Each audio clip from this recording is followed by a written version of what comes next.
Hello and good morning. Today in our video, let us look at a female chart and the parameters for an early marriage.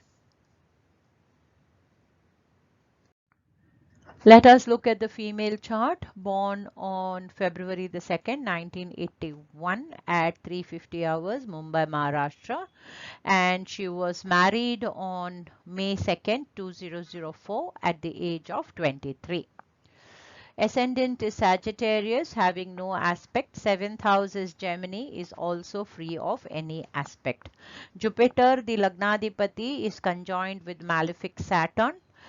Mercury, the seventh lord, is conjoined with malefic Mars. Venus, Karaka for marriage, is conjoined with Ketu and Sun. Moon is aspected by Saturn and Jupiter. Please do remember, when we are looking at conjunctions, the malevolence or the benevolence of the planet is the first choice or first preference, and the second preference is the lordships of the planet. Mula Trikona Lord comes before the other house Lord. Now let us look at Navamsha. Navamsha lagna is in the sixth amsha of struggle, conjoined with Saturn and Jupiter. Seventh house in the Navamsha lagna Scorpio is having a PAC of Saturn and Jupiter. Now on the whole, the sum total of this chart is not very strong as far as marriage is concerned. Let us look at timing of marriage. The timing of the event is decided by the Dasha Bukthi.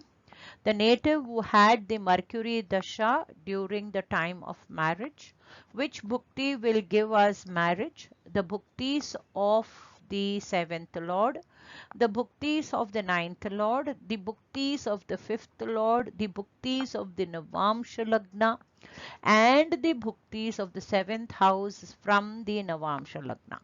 These are the Bhuktis that can give us marriage. This native got married in Mercury Dasha Sun Bhukti. Sun is the ninth lord, and therefore his Bhukti will give marriage, or is a promise to marriage, or can be considered a good combination to give marriage. Now, along with the Dasha Bhukti, we have to see the positions of Jupiter and Saturn at the time of marriage, the transit chart. Jupiter on May 2004 was posted in Leo, and Saturn was posted in Gemini. Jupiter in Leo would aspect the lagna. Saturn in Gemini too will aspect the lagna, therefore promising the double transit. I hope this has been useful to you. Do like, share, subscribe. Follow me at G3 Astro. Signing off, Gayatri. My next video would be on a male chart. Bye bye.